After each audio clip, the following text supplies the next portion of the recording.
మీకు భాగ్యశ్రీ గురించి ఒకటి చెప్పాలి. పాపం పాపం కాదు చెప్పాలి. I'm telling them something about you. You probably want understand. But అయితే మా ఫస్ట్ డే ఆఫ్ షూట్ శ్రీలంకలో హాస్పిటల్లో ఒక సీక్వెన్స్ ఉంటుంది. అప్పుడే ఈ అమ్మాయిని కలుస్తాను.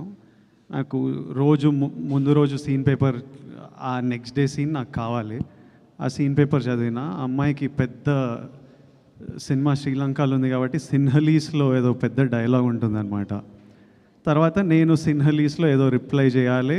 తర్వాత చిన్న కాన్వర్జేషన్ నడుస్తుంది.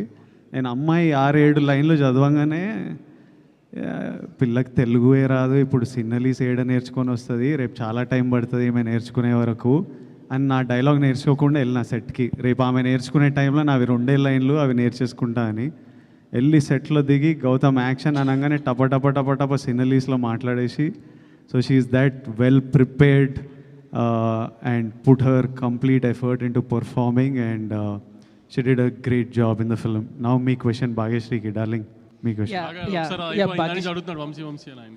నాకు రిలీజ్ ఉంది, నేను ఎక్కడ ఉంటే రిలీజ్